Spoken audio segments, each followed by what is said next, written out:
As head coach of Gonzaga University since 1999, Mark Few has led the Bulldogs to the NCAA tournament every season. See the ball, Luka! Transforming the school into a major basketball power. He's just built a great program from a little school. And everybody thinks they can do that in the country because of what he's done, which they can't. In his 27 seasons as head coach, Gonzaga has won West Coast Conference regular season and tournament titles more than 20 times each, and reached the national championship game twice. Gonzaga! They win it! Under his guidance, Gonzaga has produced a host of collegiate All-Americans, and former Bulldogs continue to have a strong presence in the NBA. He can win with different teams, different personalities, different strengths of different players. No better basketball coach. On the international stage, Few is a valued assistant for the U.S. men's national team. Okay, let's go. Gain speed, gain speed. Including the Olympic gold medal winning squad in 2024. Mark just has a great way about him. Really sharp basketball mind. Connects with everyone.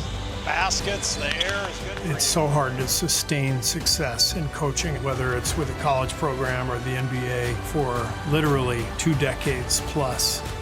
Very few people have ever done that.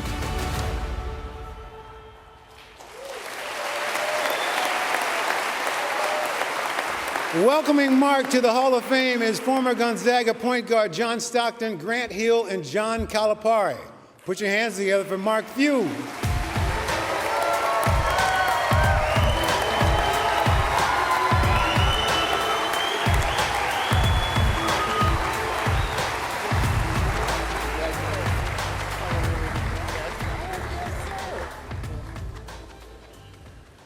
Wow.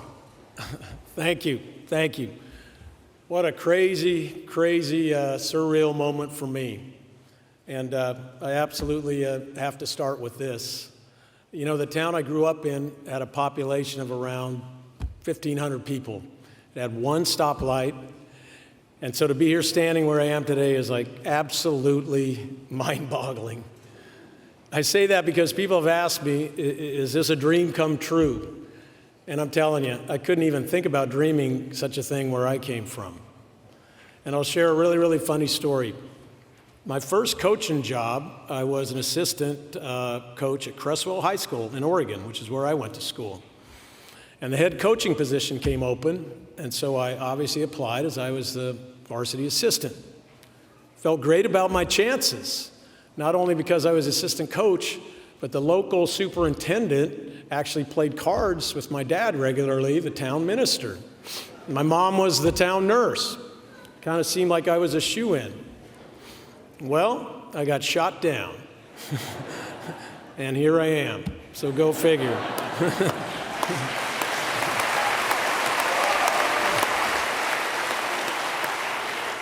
I am so ridiculously, incredibly honored and humbled to be here tonight. And I would like to thank the Naismith Basketball Hall of Fame, the selection committee, my good friend Jerry Colangelo, and my fellow inductees. I'm absolutely in awe of being included with such amazing people.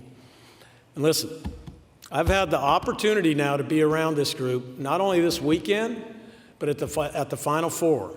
And we all know, and you're seeing what incredible contributors they are to the game of basketball. Okay, but I'm telling you, this is about as good a group of people as you'll ever be around.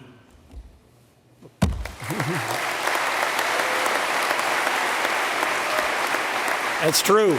They're amazing. And just to be included in this class is incredibly special.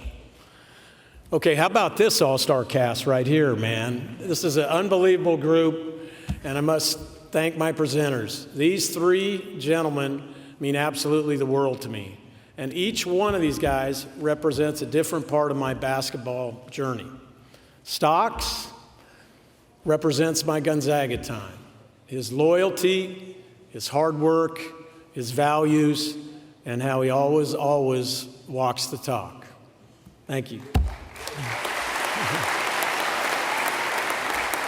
My main man, Cal, for a friendship that started because nobody ever wanted to play us and we couldn't get a game against the quote-unquote Blue Bloods, so we went out and started our own series. And that worked out pretty damn good for us, didn't it? That friendship, along with working together tirelessly to try to make this game better, phone calls, committees, federal bills, I'm always impressed with how much this guy loves and gives back to the game, and I wish everybody out there realized he is a superstar and cares deeply about this game. Thanks, Cal.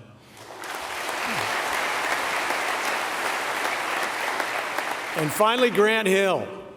What a dude, man. What an amazing, amazing career he's had, and what an amazing person he is. And you guys know that. What he's done for USA Basketball speaks for itself. He's done it with class, he's done it with incredible grace, and unbelievable leadership. I'll never, ever, ever forget the day he called and asked me to join the 2024 Olympic coaching staff. It was unbelievable. Okay, Grant, you're an unbelievable leader, but an even better friend, and I thank you for everything.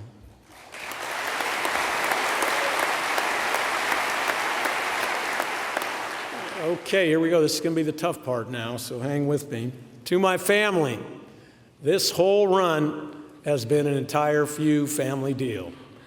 My wife, Marcy, don't start crying, and the love of my life, you've been the greatest partner ever and are far and away the MVP of our family. None of this ever, ever, ever would have happened if it wasn't for you. Your support, your guidance, your patience, your ability to deal with the craziness and ups and downs of being a wife of a college basketball coach has been incredible. Through it all, your steadfast faith is the backbone of our family. I thank you, and I'm telling you, I love you more than ever.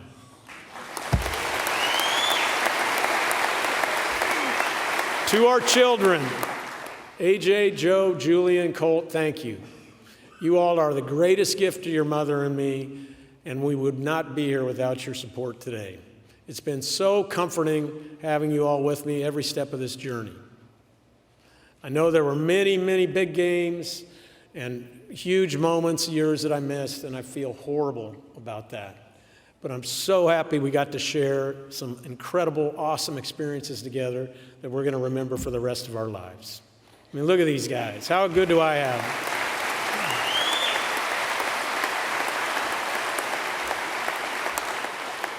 I was blessed to have two incredible parents that came from a strong faith and awesome siblings, and they raised all of us with a strong, strong faith. They were huge supporters of me and the entire Gonzaga program. You know, people often ask why I stuck around at Gonzaga for so long. My dad is 95 years old and probably currently struggling with the remote to find NBA TV right now.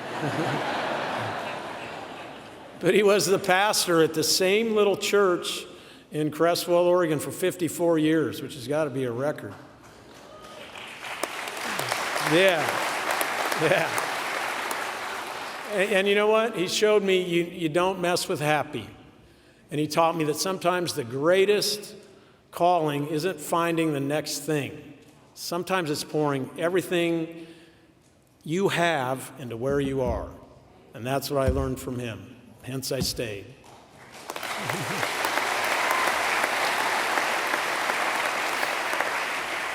I really want to acknowledge and thank Dan Munson for not only giving me my start in college coaching, but probably more importantly, allowing me to stay rent-free on his couch in his apartment for my two first years at Gonzaga. My first salary was a whopping $1,500 a year. He's been a great friend, and we've had some incredible memories of those days. Here's another funny story that pretty much kind of sums up who I am. After our first big run to the Elite Eight in 1999, we took UConn down to the wire. Dan had a great opportunity come up at the University of Minnesota and left Gonzaga. Well, our athletic director at the time, the great Mike Roth, and a good friend, had no hesitation who he was going to hire as the next head coach. He went right to our university president, at the time and said, "Don't worry, Father Spitzer, I already have our next head coach. It's one of our assistants, Mark Few." And the ever-trusting Father Spitzer replied, "That's great. Which one is he?" But hey, my whole life I kind of like living with the mantra, which one is he? Even among this phenomenal class tonight, I'm sure there's hundreds of people walking around seeing my picture and saying, "Which one is Mark Few?" But throughout this whole thing, I've been so fortunate to have the same people around me for years. When people ask how Gonzaga sustained success, I think this is a big part of the answer, the continuity. During the 37 years I've been at GU, I've had the privilege to work for only 3 university presidents and just 2 amazing athletic directors. I'd also like to thank the incredible benefactors and donors who have given so much to our program and became literally lifelong and impactful friends who I have learned so much from away from the game of basketball. To all the assistant coaches, you have been a huge, huge, huge part of this entire story. This never, ever would have happened without you. I appreciate each and every one of you. I've so greatly enjoyed coaching alongside you, learning from you, and watching you grow.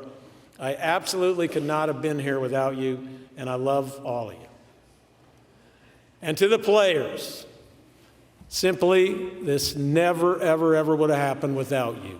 There's an old coaching adage. It's not about the X's and the O's, it's about the Jimmies and the Joes.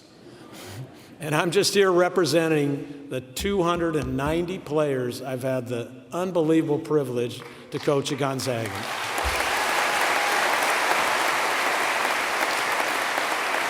Crazy, crazy number. People see one coach standing on this stage tonight. I'm telling you, I see generations of players who earned every opportunity this program ever received. Coaches sometimes, but not very often, Cal, we get credited with wins. But I did not win one game for us. Our players earned 28 straight NCAA tournament appearances, the 2 national championship games, the numerous Elite Eights, and all those Sweet 16s were all about the players. They carried the expectations, they built the standard, and they built our culture.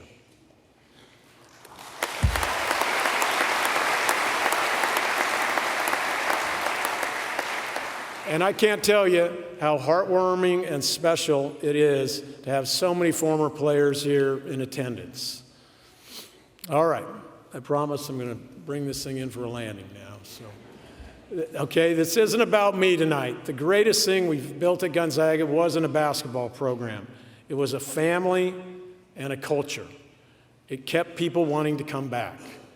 That is one of the greatest rewards that a coach who has stayed at the same place his whole career gets to experience.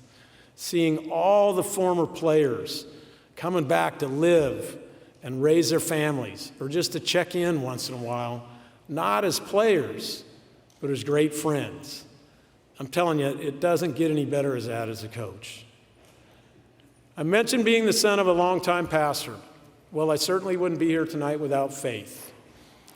Country singer Carrie Underwood has a song, "Jesus Take the Wheel."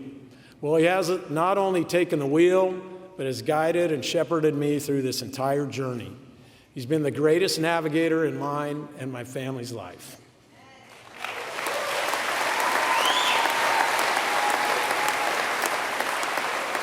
How else does a guy get from Cresswell, Oregon to Springfield, Massachusetts? Come on now, wow.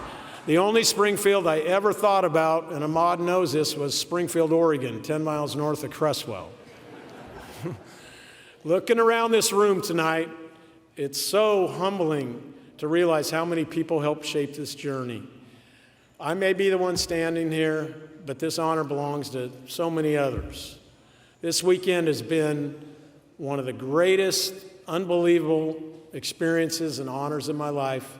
I am truly, truly a blessed man, and I thank everybody.